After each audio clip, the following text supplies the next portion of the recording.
I will be short and sweet. Community, community, community. You did hear about half my talk. Those were a couple of the key points I would really wanted to mention.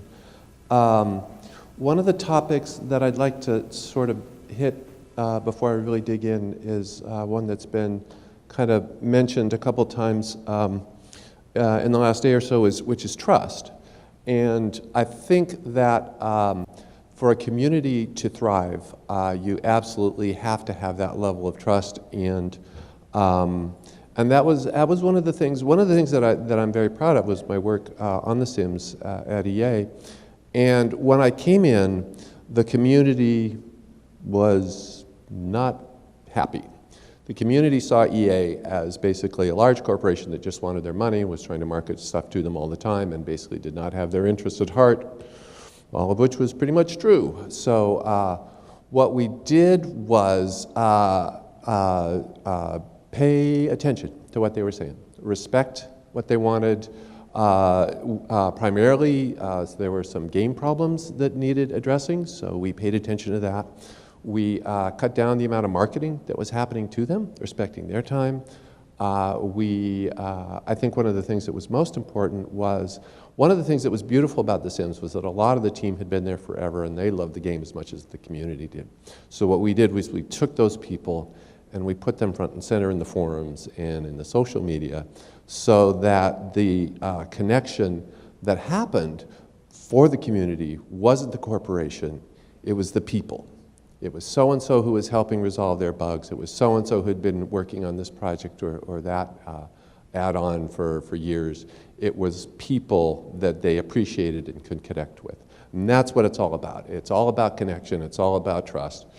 And as we were just saying, you know, part of, I think, what's really exciting about what we're doing in Convergence is this web, is this ecosystem of connection and trust from the players to the developers to us.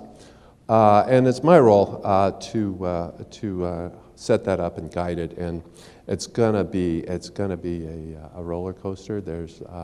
This is something that's ambitious in a way that no game project I know of has ever been, and so it's gonna be fun. But I think we can do it, and I think it'll work well for everybody on some level. It's the way the whole internet has trended, is interconnection between celebrities. You wanna talk to Jon Stewart or whoever, he's on Twitter. You can reach out, and there's this whole sort of sense of people being individuals, you're able to connect with them, and that's kind of the basis of what we're doing. My history, I started out at mplayer.com, which most of you are too young to remember, which is probably okay. It was the first internet interactive gaming site.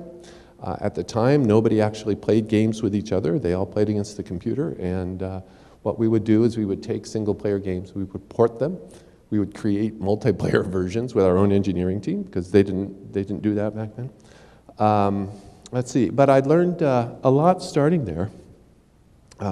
Went on, I was at Ubisoft for a while, iWin, I was at THQ for a while, at EA, bunch of startups in between, including Multiverse Network, which was doing something very similar in terms of creating a platform for individual and independent developers to come and create fun stuff that everybody could share. And the thing about community is that it is, I think, absolutely critical to the success of a game. Certainly now, when a lot of the focus of game dynamics is on competitive stuff, interactive stuff, but even, I think, into how social we are as a species, and that gets into sort of evolution, really, evolution and culture. And we have evolved to very much want to hear feedback. We want to achieve status. We want to interact with others. We want to share, especially we want to share achievement experiences. A lot of the games out there now, the shooters, the MMOs, are about creating situations where people achieve things together. And it's a really satisfying experience, and you look at evolution and you can sort of imagine why. This is why we've thrived. We do stuff together.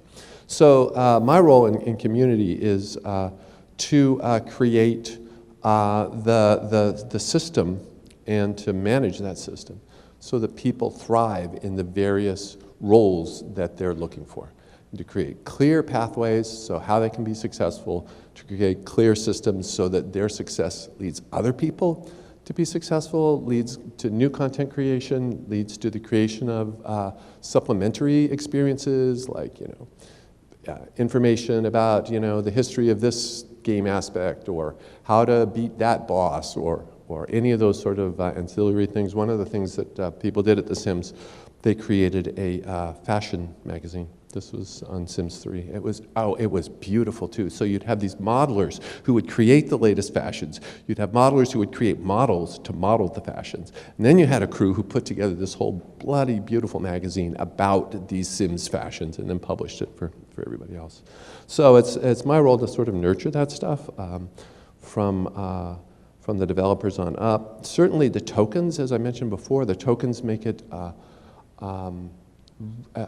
a wonderful incentive. I mean, there's a tremendous number of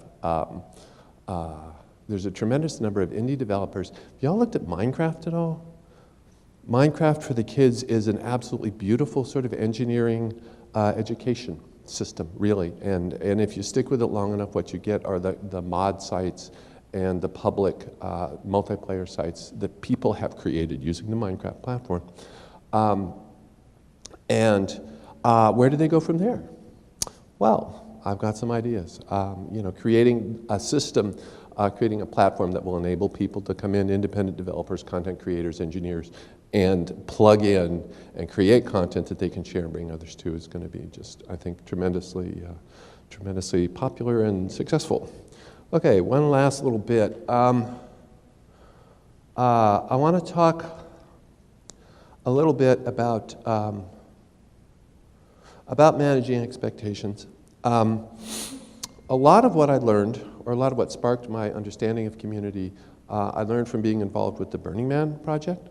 I don't know if any of you are participants. Whether or not you are, you might know that the founder, Larry Harvey, passed away over the weekend, which I knew Larry and learned a lot from him. And one of the things I want to talk about, just to touch on, was Larry's understanding and what I learned from that about how to manage a community, or really a culture. Because what we're talking about, and what Burning Man beautifully illustrates, is how quickly cultures can be transmitted.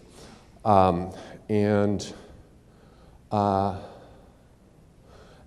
when I first started volunteering with the Burning Man organization, it was via a talk, which is actually part of a movie, one of the documentaries on Burning Man. I think it's Sparks. Shows this meeting that I was at, that Larry gave a talk at. And there's actually about a 2-second clip of me and also of my wife, whom I met that night. And one of the things Larry was talking about, and we were media team folks there, we were working with the media. Burning Man was a young organization. This was back in '98. And he was telling us about the importance of the media for the survival of the organization, and that we needed the media's positive spin. We needed them to be friendly to us.